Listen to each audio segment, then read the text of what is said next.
কি একটা ব্যবসা করি রে ভাই। মানুষে তার কেটে দেয়, পিঁপড়াতে তার কাটে, এখন আবার দেখছি ইঁদুরেও তার কেটে দিচ্ছে। আসসালামু আলাইকুম। আজকে আমি যাচ্ছি ইসলামনগর গ্রামে।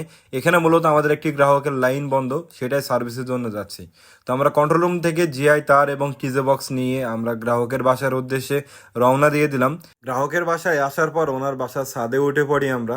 ছাদে আসার পর এখানে দেখতে পাচ্ছেন করমচা গাছ এবং এখানে লতা পাতার ভিতর দিয়ে আমরা ফাইবারটা বের করলাম। বের করে দেখি এখানে ইঁদুরে ফাইবারটা কেটে দিয়েছে আর কি। কেটে যখন ফেলছে এখন তো কিছু করার নাই। আমরা দুইটা তার আবার এক জায়গায় করলাম, দিয়ে টিজে বক্সের ভিতরে ঢুকিয়ে আমরা এখানে জয়েন্ট দিয়ে দিই। এরপর আমরা ফিনিশ বিষ দিয়ে দিই যেন পরবর্তীতে এখানে পিঁপড়াতে সমস্যা না করে। যেহেতু এটা লতা পাতার ভিতরে থাকবে তাই আমরা আগে ভাগেই বিষ দিয়ে দিলাম। এরপর আমরা এখানে সুন্দর করে জিআই তার দিয়ে বেঁধে দিই এবং তারপর ফাইবার তারটা কারেন্টের তারের সাথে বেঁধে দিই। এখন আমরা চলে আসি গ্রাহকের ঘরে। এখানে আসার পর আমরা স্পিড চেক করি।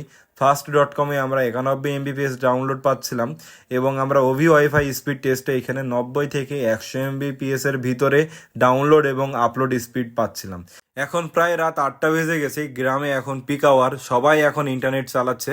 তো যাক আলহামদুলিল্লাহ আমরা লাইনটা সার্ভিস করে ফেলতে পেরেছি, এখন গ্রাহকের লাইনটা চলতেছে। আমরা চেষ্টা করি আপনাদের সকল সার্ভিস কমপ্লিট করার পর বাসায় যাওয়ার জন্য। আমাদের জন্য দোয়া করবেন, আমরা যেন আপনাদের নিরবিচ্ছিন্ন এবং দ্রুত গতির ইন্টারনেট সেবা দিয়ে দিতে পারি। ভালো থাকবেন, সুস্থ থাকবেন। আসসালামু আলাইকুম।